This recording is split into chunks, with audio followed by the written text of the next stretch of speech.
Here is how to give feedback as a manager. You need to work on your communication. What is that I'm hearing? No objections. Bye. And then you hide from them and disappear off the radar completely. Never speak to them. So yeah, this is how you give feedback. Or not. Hey, my name is Misha. I've been pretty much around anything that involves engineering management, and I will be walking you through the deadliest mistakes managers make delivering feedback, so you can do much better. Bar none, the most frequent mistake I see managers make delivering feedback is delivering vague and unspecific feedback. You probably heard this one before. You should work on your communication. Now, there are many reasons why this feedback is pretty bad. I will only talk about one. As a manager, hopefully you are delivering constructive feedback so you can achieve a certain improvement in a person's behavior, let's say. And what do you think are the chances of this improvement happening if you're not even describing the problem accurately? The reason I'm saying that is communication could be a million things. It could be anything and everything. What specifically do you mean when you say you should work on your communication? So if you deliver that kind of feedback, you will get a dozen questions back, cold stares, confusion. Now, how could you improve on this? Let's take this communication example. Why not? A much better way would be to describe a specific event where an alleged miscommunication took place. For example, you could have said something like, you sent this email last evening where you mentioned that we will decommission half of our backend, which will slow down all development efforts by 6 months. And what happened after that, all the stakeholders who read the email, which is pretty much all of them, were ringing me up first thing this morning with their hair on fire. Why is this better? You described how they communicated. You described the negative impact it had on the world.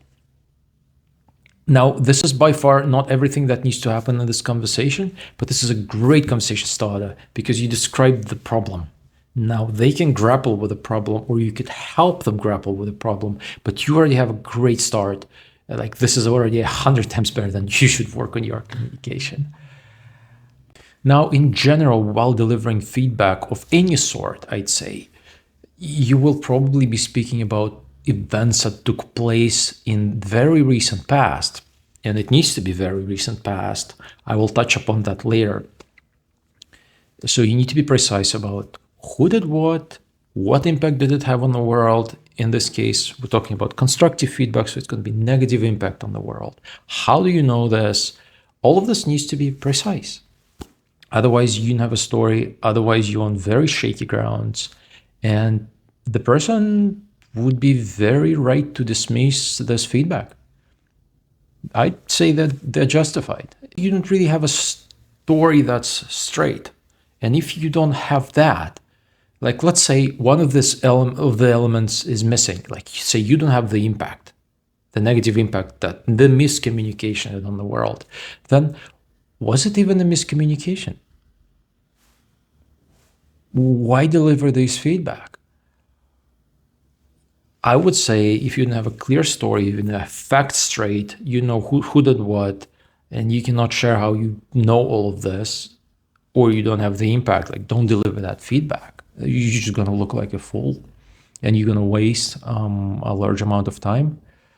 You don't know what happened. Mistake number 2, unsubstantiated, factually incorrect feedback. Now, imagine you're walking down the hallway and you see somebody and you start telling them about how their recent change has been so impactful, and the dashboards are showing a latency drop all over the place. You know, perfect feedback story otherwise, but the only caveat being the person you are speaking to, they never worked on the thing you mentioned and they have no idea what's going on. Can it get much worse than this? Happens all the time. Let me be clear. It's your job as a manager to get the facts straight, to get the numbers straight, to get the impact straight. You will participate in many high-stakes conversations which affect people's careers, which affect company decisions. And the better prepared you are to each and every single one of these with the numbers, with the impact, with data, the better the outcomes for the organization overall. And this burden is on you. The reason I emphasize data so much is, in my experience, and this is one of the discoveries I've made in the last decade, is decisions based on data, even in management, even in commerce, even in engineering, in personal finance. They are so much better than any other sort of decisions. Mistake number 3, not timely feedback.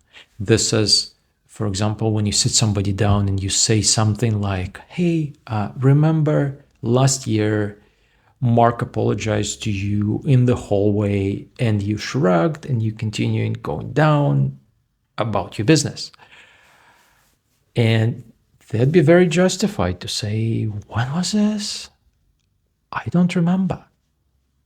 Absolutely, because this feedback belongs in a museum. When you're delivering feedback after, let's say, some disastrous event, you need to get the people involved as quickly as possible after the event has occurred, because otherwise they don't recall, everything gets fuzzy, who did what, I don't know, was it me, was it my dog, I don't remember. So to avoid that and to increase the likelihood of a change, you need to jump on it as quickly as possible. Feedback needs to be immediate, in other words. There is just one exception to this, and I'm going to touch upon this next. Mistake number 4, not being considerate of personal circumstances. Let's say you have the best feedback story, you know who did what, how was this perceived, what was the impact on the world, and you're delivering that story and you laying it on, and they're sitting there and they look like the face was wiped off. Except it's not something you said. Their mother passed away earlier that week. Now, in a situation like this, they will not hear a word you're saying, and rightfully so. And it's also desirable that you have a trusting relationship with them, that they would tell you something like this is happening. And if you don't, make an effort, because in the job you're in, it all works based off of trust. Now, ideally, you would have had a trusting relationship with them and they would have told you, but maybe they're so hit over the head with the event that they're not even there. In any case, in that situation, the best thing you can do is be aware of this, and well, you'll have to reschedule. You'll have to give them time to process this monstrous event and get their life together before they can properly function. And just have to give them time and be patient and come back another day. And this is the exception I was talking about before. Let's say if you feedback needs to be immediate, for sure. But if you're starting to deliver feedback and you discover that the person is not at all there to listen to you, like what is even the point of this conversation? You'll have to move it to another day. Mistake number 5, giving no feedback at all. Giving no feedback as a manager is you allowing assumptions to take root. For example, if you never told the person how they're doing in your opinion or according to company's guidelines, then end of the year, you're delivering them a performance appraisal where you think they didn't do great, but they assumed and you never ever interfered to correct that. And they assumed they're doing great, they're outperforming everyone. And then this is a difference in opinion, which is reconcilable. However, coming out of this conversation with no damage is something you cannot ever do. Feedback should be continuous. Get on the same page about things and stay there. And staying there means be continuously talking about things. Mistake number 6, not being considerate of the environment. For example, delivering constructive feedback in front of a group publicly. Now, it takes a superhuman, very, very mature person to be receiving a beating in front of a group and still be open to taking this on board. Most of us will get defensive, will be likely to dismiss the feedback altogether, even if it's the best feedback story ever. If you're accurate about the whole thing, the setting is just off.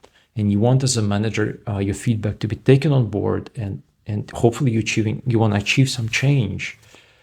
If you're delivering constructive feedback in front of a group to a specific person, then the overwhelming probability is that they will get defensive, they will feel attacked, they will feel hurt. So constructive feedback is best given in private. And this is just one aspect of the environment. Mistake number 7, not having the trust of the person first. A lot of managerial work is based on trust. So let's say you just moved teams and you're very new to this. You haven't met any of these people, and you sit somebody down, and you have a great feedback story. You have your story together, and the facts are straight, and you know what happened, what impact did it have, and you laying it on. And the person is thinking, who the hell is this? I don't know you. What's going on? Can I make this stop?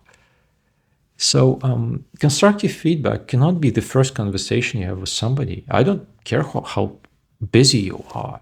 You need to establish a relationship. You need to establish trust first. Now, if you're giving reinforcing feedback, that's actually perfectly fine as your first conversation. They will only see that, hey, you're sharp, you notice that they did something great, and this is a good way to build trust, or start building trust in the team and with this person. Mistake number 8, mismatched medium. This is where, for example, you give constructive feedback over email. Now, email and text in general is like a channel this narrow. When you see a person, hear the tone of voice, this is much, much bigger. And when you see the whole body or even a part of their body, you can deduct so much more about how are they feeling in this moment, what's going on, are you on the same page, how did they receive the whole thing. With email, you just send some text into space. Will they read it in the next 2 weeks? Like, you don't know. How did they react when they received it? Like, you don't know. Will they respond? Will they ever mention this? Who knows? That's why it needs to be a conversation, especially constructive feedback. And it could be incredibly hard to do.